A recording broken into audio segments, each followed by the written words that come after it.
આજે ધોરણ 2ના બાળકોના વાલીઓને શાળામાં બોલાવ્યા હતા, જેથી આખા વર્ષમાં બાળકોની પ્રગતિની વિકાસની વાતો કરી શકાય. પણ આજે વિચાર્યું કે વાલીઓ માટે કંઈક નવું કરીએ. એટલે શું કરાવ્યું કે બાળકો પાસે એક ફકરો લખાવ્યો અને આ રીતે પાટિયા પર એ ફકરાને ચોંટાડી દીધો.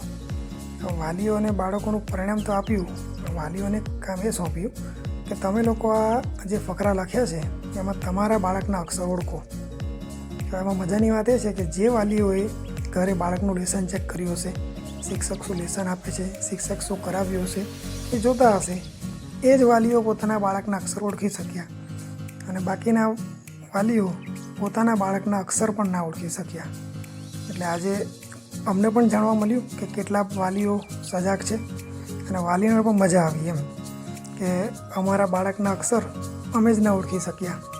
એનું રીઝન આ જ હતું કે એ લોકોએ આખું વર્ષ જોયું જ નહીં કે બાળક શું લખે છે, કેવું લખે છે.